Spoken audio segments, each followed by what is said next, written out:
A child was standing on a street corner.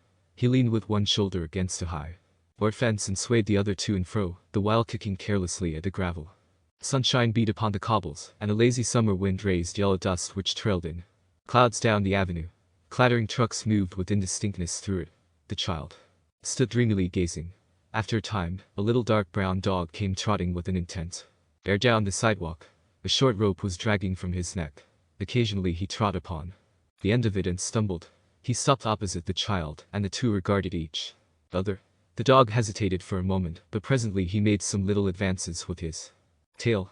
The child put out his hand and called him. In an apologetic manner the dog came close, and the two had an interchange of friendly pattings and waggles. The dog became more enthusiastic with each moment of the interview, until with his gleeful caperings he threatened to overturn the child. This thing seemed to overpower and astonish the little dark brown dog, and wounded him to the heart.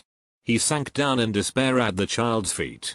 When the blow was repeated, together with an admonition and childish sentences, he turned over upon his back, and held his paws in a peculiar manner.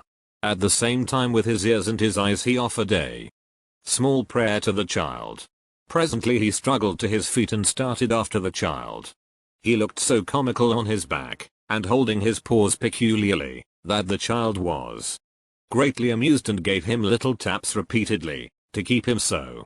But the little dark brown dog took this chastisement in the most serious way, and no doubt considered that he had committed some grave crime, for he wriggled contritely and showed his repentance in every way that was in his power.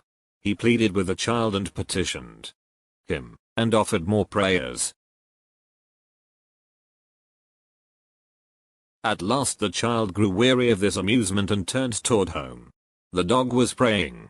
At the time, he lay on his back and turned his eyes upon the retreating form.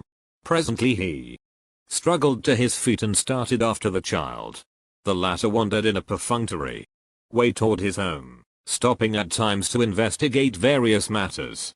During one of these pauses he discovered the little dark brown dog who was following him with the air of a footpad. The child beat his pursuer with a small stick he had found.